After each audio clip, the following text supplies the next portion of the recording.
Nós vos adoramos, Senhor Jesus Cristo, e vos bendizemos. Porque pela vossa Santa Cruz remistes o mundo. Acho que vocês aqui desta paróquia devem repetir bastante vezes essa jaculatória, né? Porque tendo como padroeiro Cristo crucificado e venerando a sua cruz, esta expressão deve estar sempre na nossa boca, né? Para reconhecer o significado e o alcance da cruz de Cristo e, evidentemente, da sua morte. Para nós, cristãos, e sobretudo para nós católicos, a realidade da cruz, ou a festa de hoje, a exaltação da Santa Cruz, nos leva a contemplar novamente o dia da Sexta-feira Santa, para contemplar, na verdade, o mistério desta morte em que o Filho de Deus foi condenado, carregando-a nos ombros e ali no Calvário, nela pregado, e extinguindo a sua vida naquele madeiro. Talvez nós não tenhamos ideia do que seja uma crucifixão. Esse expediente de morte, de tortura, já muitos anos ou séculos antes de Jesus já era, de uma certa forma, aplicado ali pelas aquelas civilizações antigas no Egito, nos sumérios, os gregos depois também, e os romanos, obviamente. Era uma maneira de castigar os inimigos da sociedade, os inimigos do império, e também aqueles que cometiam mal, os bandidos, os assassinos, os homicidas, em geral eram colocados na cruz. Houve se eu não me engano, já no meio dos gregos, houve um período de tanta morte, que todas as florestas de perto daquela cidade foram dizimadas por causa de tanta madeira que foi utilizada para matar gente. Imagine que coisa triste, né? Então, olhando para a cruz, e às vezes como nós a carregamos, cheia de enfeites, de ouro, e etc., companhia, né? A gente não tem ideia do que significa isto. Mas para vocês terem uma ideia, eu vou dizer umas coisas aqui. Em geral, a pessoa que morria na cruz, ele ficava lá pendurado até a morte. A pessoa que morria na cruz, ninguém tinha piedade dela, ninguém nem podia olhar para ela. Os romanos, ou os gregos, ou os outros povos enfeitavam às vezes as ruas das estradas com os crucificados, que ficavam ali sem ninguém cuidar deles, morriam e depois os abutres, os animais selvagens iam comer os restos de seus corpos. Talvez a gente não imagine o que seja o Calvário. O Calvário era um matadouro a céu aberto. Era como se fosse o lixão da cidade. Por isso era fora da cidade, né? E ali, do mesmo modo como os outros, os romanos matavam aquelas pessoas e elas ficavam ali à morte, até morrer. Mas vocês lembram que na Sexta-feira Santa, a gente lembra isso, né? Que os dois que foram crucificados com Jesus tiveram as suas pernas quebradas, só não fizeram isso com Jesus porque ele já tinha morrido e só cravaram o coração dele com a lança. Mas eles ficavam lá e quando não tinha parente para tirá-lo de lá, eles ficavam lá, apodreciam lá. Vocês imaginem um lugar desse? Alguém já imaginou morrer assim? Mas Jesus experimentou esse horror, né? Primeiro de uma condenação iníqua, uma condenação em que ele não teve defesa de nada, de ninguém, né? Ele foi o seu próprio advogado, mas não valeu muito aquilo que ele falou, porque os judeus já tinham programado a morte dele há muito tempo. Se não fosse na cruz, seria apedrado, jogado de um precipício, né? E eram os próprios contemporâneos dele, homens que deveriam defender a verdade, a ortodoxia da fé, do cumprimento das promessas, onde eles jogaram Jesus. Eram os próprios fiéis dele, né? O povo eleito. E depois os romanos completaram a obra com o Pilatos lavando as mãos e entregando Jesus para os seus algozes, E como era a norma do direito romano, os inimigos do império, os inimigos de César deveriam ser crucificados. E Jesus morreu assim. A morte de Jesus, ela tem um sabor, né, digamos assim, não só religioso, mas também político, porque a cruz é sinal da morte promovida pelo Império Romano, que era o poder político dominante na época. É uma realidade contextual, digamos assim, do contexto do tempo que levou a isto. Então, nesse sentido, ao colocar essas coisas, diria assim, primeiro, nós precisamos valorizar aquilo que aconteceu com este homem. Inocente, ele se entregou para a nossa salvação. A gente costuma dizer, na cruz, ele carregou nossos pecados, os do passado, os do tempo dele e os nossos de hoje, que ele continua a carregar. Nós somos, é verdade, o povo santo de Deus, como a gente diz, né? Igreja santa. Mas também, né, nós somos um povo pecador, né? Tanto que a gente tem que, na hora da missa, pedir perdão, ali lembrar, né, da misericórdia de Deus, porque nós somos um povo santo e pecador.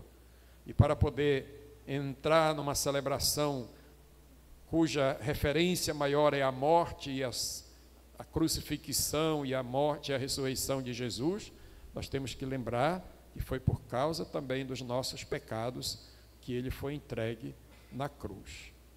E nesse sentido, a gente recorda aqui a segunda leitura de hoje, da carta de São Paulo aos Filipenses, que é chamado hino cristológico, possivelmente já era cantado ali, né, no meio das comunidades, para lembrar este acontecimento fundamental, né, da nossa fé. E São Paulo elaborou, né, de uma forma quase que poética, digamos, mas com uma revelação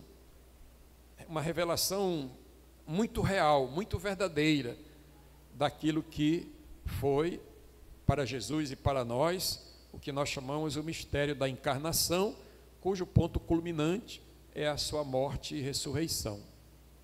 Jesus Cristo, diz aqui, não se valeu da sua condição divina, não se fez do seu ser igual a Deus uma usurpação, mas esvaziou-se de si mesmo, assumindo a condição de escravo e tornando-se igual aos homens. Só aqui isso já daria para a gente aprofundar ainda mais o significado e o sentido, eu diria, da nossa própria vida, da nossa história, né? Da condição humana, da natureza humana. Porque vocês imaginem um Deus, um Filho de Deus, que se digna entrar na história da humanidade como um de nós, como um ser humano qualquer, e do jeito que Deus quis, não é? Em geral a gente imagina, e as religiões mostram isso, né, as divindades às vezes descendo do céu em forma gloriosa, alada, estrondosa, né, assim esplendorosa, gloriosa. Os gnósticos inclusive tinham isso, né, vinham lá os chamados eones, que se tornavam mensageiros entre o céu e a terra, mas não se misturavam com a gente. Até o cristianismo, no primeiro momento, foi levado a isso, né? A dizer que Jesus não era homem, era apenas um espírito. Mas são chamadas heresias que às vezes, aqui e acolá, a gente dá escuta. Em nosso tempo, tem muita gente com umas pregações gnósticas por aí, né?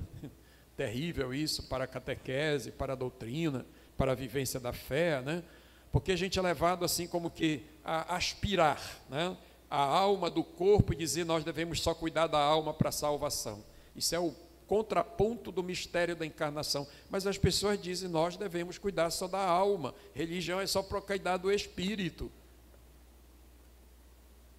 Eu já ouvi isso e a gente ouve muito por aí com esses influenciadores e padres e etc., né, que ficam falando essas coisas. E a gente esquece de uma realidade física, natural, corporal, que foi resgatada pelo mistério da encarnação, pela encarnação do Filho de Deus e que morreu na cruz. Lá não morreu o Espírito de Jesus escapou na hora da morte, ele estava lá presente. E esse pessoal fica falando, padre, religião, catequese é para cuidar da alma. E o corpo não será salvo, não?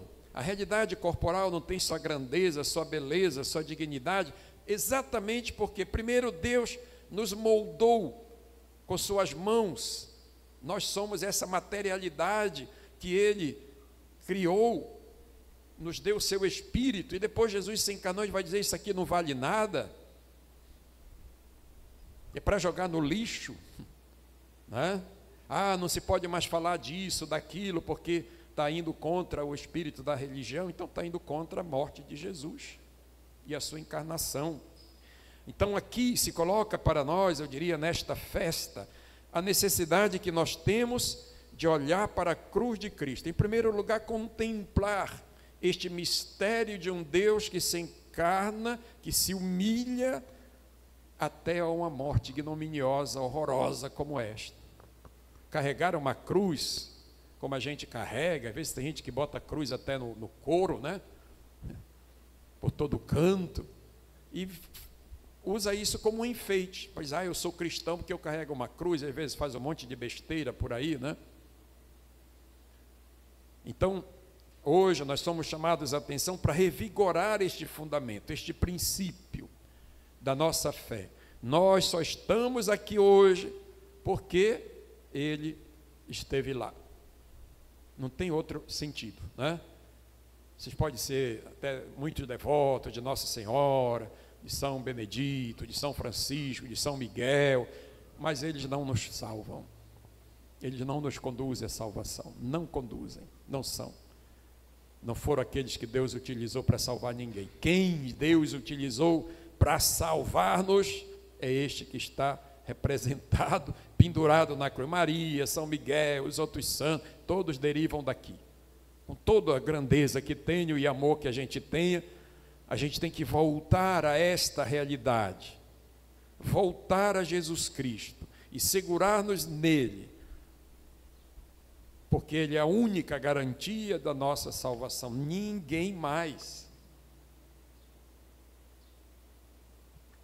Aqui acolá a gente fica escutando, porque não sei quem leva, né? Tomem cuidado com essas pessoas, porque isso é mentira. Não tem fundamento, né? E por isso nós católicos temos que preservar, né, a essência da nossa doutrina. E tomando cuidado para não fazer com que outras realidades tomem conta disto. Porque hoje a gente vê um monte de gente seguindo para lá e para cá, fazendo isso, aquilo, outro, não é como se isso fosse uma proposta de salvação, não é um arremedo, é um simulacro, é um imaginário, uma coisa que às vezes a gente corre atrás porque gosta, não é? Mexe com a gente, mas a única coisa que na verdade provoca em nós a fé, uma fé sólida, que não se move para lá e para cá, é olhar para Jesus Cristo crucificado e ver nele o sentido pleno da nossa salvação, aqui e agora e também na eternidade.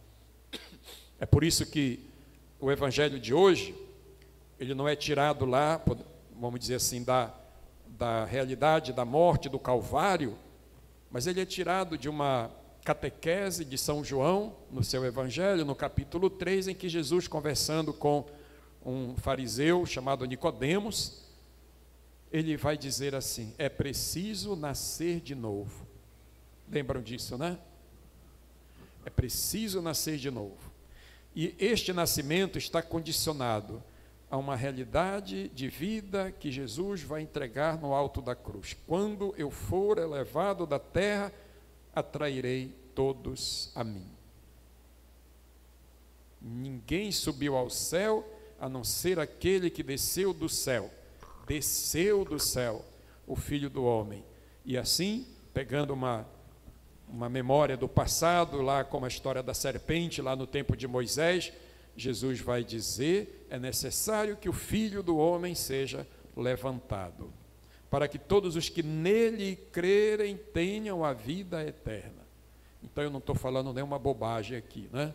porque a única maneira de crer que nos conduz à salvação é olhando para este Cristo levantado da terra pela cruz. Esta cruz, instrumento de horror, se tornou instrumento de exaltação, de glorificação, de ressurreição e de eternidade. Então, de novo eu repito, se a gente quiser se salvar, né, para aqui e agora, já tendo todos os, podemos dizer assim, os eflúvios da graça, da salvação, e lá na eternidade, e para a eternidade, só tem um caminho. Este, Jesus Cristo. Viver, testemunhar, pregar, anunciar, esse é o nosso mote, esse é o nosso lema, essa é a nossa caminhada, essa expressão de ser igreja nos tempos de hoje. Então, por isso, irmãos e irmãs, esta cruz, que aparentemente é um paradoxo, né? Uma contradição de humilhação, de derrota, é, na verdade, a expressão maior do mistério do amor de Deus para nós e a exaltação dele e também para nós. Sinal de vida e salvação. Então, por aqui vocês já percebem a responsabilidade que nós temos, não é? E quando a gente bota uma cruz no peito, a gente até canta, no peito eu levo uma cruz no meu coração, o que disse Jesus, eu não sei se isso é verdade, não é? Mas de qualquer modo é uma responsabilidade, né? É uma responsabilidade. Então imagine o bispo que tem que andar com essa cruz para cima e para baixo, né? Imagine vocês que andam aí também com as suas cruzes, penduradas nas suas, né, nos seus pescoços, colocado nas suas camisas, né? A gente fica triste quando vê lá a foto de uma dessas figuras que provoca escândalo lá, com crucifixão aqui, né, de ouro no peito, uma gargantilha, meu Deus do céu, sem querer condenar ninguém, né? Mas é uma contradição mesmo, né? Acho que ali é mais do que o Cristo, para brincar um pouquinho, é o sinal de uma serpente que foi colocada ali no peito, foi colocada não sei aonde, que envenena, às vezes, os próprios comportamentos e as atitudes. E a cruz de Cristo não é de uma serpente venenosa, mas é fruto de vida, fruto do amor de Deus para conosco. Portanto, olhar para a cruz, carregar a cruz, na verdade, é uma indicação de uma vida nova, que vem pelo batismo, que é exatamente expressão dessa realidade nova que nós vivemos. Porém, eu diria, do ponto de vista da realidade do nosso tempo, nós precisamos também ter essa compreensão de que a cruz de Cristo é a nossa cruz. É a cruz da nossa realidade de vida, do nosso dia a dia, das expressões de dor, de sofrimento que a gente carrega, às vezes, com tanta angústia, com tanto desespero. E aí nós somos chamados a perceber que ao longo da história do cristianismo, e ainda hoje, nós temos muitos crucificados. É uma realidade de vida de tantos irmãos e irmãs nossos que sofrem na carne, na pele, a dor do abandono, da fome, da pobreza, da miséria, da injustiça. São tantos irmãos nossos que carregam verdadeiramente na carne, na alma, no espírito, uma realidade de dor, eu diria assim, incomensurável. E esta, digamos assim, esta dor que essas pessoas sofrem, quando a gente olha para elas, né, e a gente percebe que ali tem uma realidade de sofrimento, não precisa nem dizer, a gente olha para Cristo e vê essas pessoas ali também. A redenção operada por nosso Senhor, ela atinge não só uma realidade de pecado da alma ou do espírito, mas a realidade da vida humana, com toda a sua trajetória, às vezes, de horror também. A gente fica imaginando nessas guerras horrorosas que tem por aí, né? Dessas pessoas que provocam morte de todo jeito, terrorismo, essas guerras que eliminam crianças, jovens, eliminam famílias inteiras. as guerras não convencionais, né, do crime organizado, que mata tanta gente à torto e à direito, e sem falar de outras realidades tão dolorosas da existência, como a morte pela fome, quando num mundo que tem tanta riqueza que pode saciar a fome de bilhões de pessoas, tem gente que está aí ao léu, morrendo para lá e para cá, porque não tem comida, porque tem gente que tem demais e relega à morte outras pessoas. Então, Jesus, na cruz, ele assumiu a condição humana, como diz São Paulo, e essa está também relacionada ao seu sofrimento na cruz, em todas as dimensões da vida da gente, seja o sofrimento físico, como dessas pessoas, às vezes as doenças incuráveis, mas às vezes também o abandono, a solidão, a discriminação, que dói lá na alma, né? Não dói tanto no corpo, mas dói na alma, dói no espírito. Né? Por isso, hoje, nós somos chamados, eu diria assim, a como Cristo fazer uma kenosis, um despojamento, para deixar de lado o orgulho, a autossuficiência, a arrogância, do fechamento aos outros, para viver uma vida de humildade, de simplicidade, de servidão, de amar sem medida até o dom total da vida. Essas escolhas que nós faremos por esse caminho, podemos dizer, garante-nos que este caminho que Cristo percorreu nos conduz à glória, à vida plena. Por isso, irmãos e irmãs, a festa de hoje, ela, além de exaltar, né, a nosso Senhor, por tudo aquilo que Ele realizou, a gente até canta, viva o Cristo crucificado, né, por aí, mas exaltar o Cristo crucificado mais do que vivas outras coisas que a gente possa fazer, na verdade, a gente tem que lembrar de que ela é um sinal de libertação, de vida nova, de esperança, que está projetada e introjetada na nossa vida desde o dia do nosso batismo. Apesar de todas as nossas lutas e sofrimentos do dia a dia, carregamos esta cruz, não no peito, mas na pele, na carne, que ela seja uma marca da nossa vida que nos leva verdadeiramente a uma vida nova. Peçamos ao Senhor que nos dê esta graça de compreender o verdadeiro sentido da sua cruz e colocar isto na nossa vida, no nosso trabalho, do dia a dia, desta paróquia que tem este patrocínio assim tão significativo, tão importante, mais importante do que qualquer outros padroeiros que tenham por aí, não é? Se a gente entendesse o significado verdadeiramente da cruz, essas ruas hoje estariam cheias de gente, né, fazendo a procissão e estando aqui, mais do que qualquer outra festa que tenha por aí, né, porque ele é o principal. E se a gente relega o principal para um plano secundário, porque eu não sou devoto da cruz, então não sei qual será o nosso caminho de fé. Né? Então, que esta festa de hoje verdadeiramente seja um sinal de compromisso, de vida nova, de um grande trabalho evangelizador desta paróquia, porque, na verdade, nós somos seguidores desta cruz.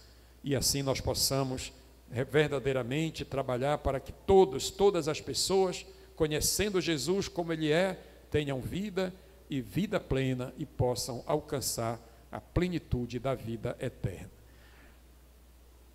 Nós vos adoramos, Senhor Jesus Cristo, e vos bendizemos. Porque pela vossa Santa Cruz remistes o mundo. Creio em Deus, Pai Todo-Poderoso,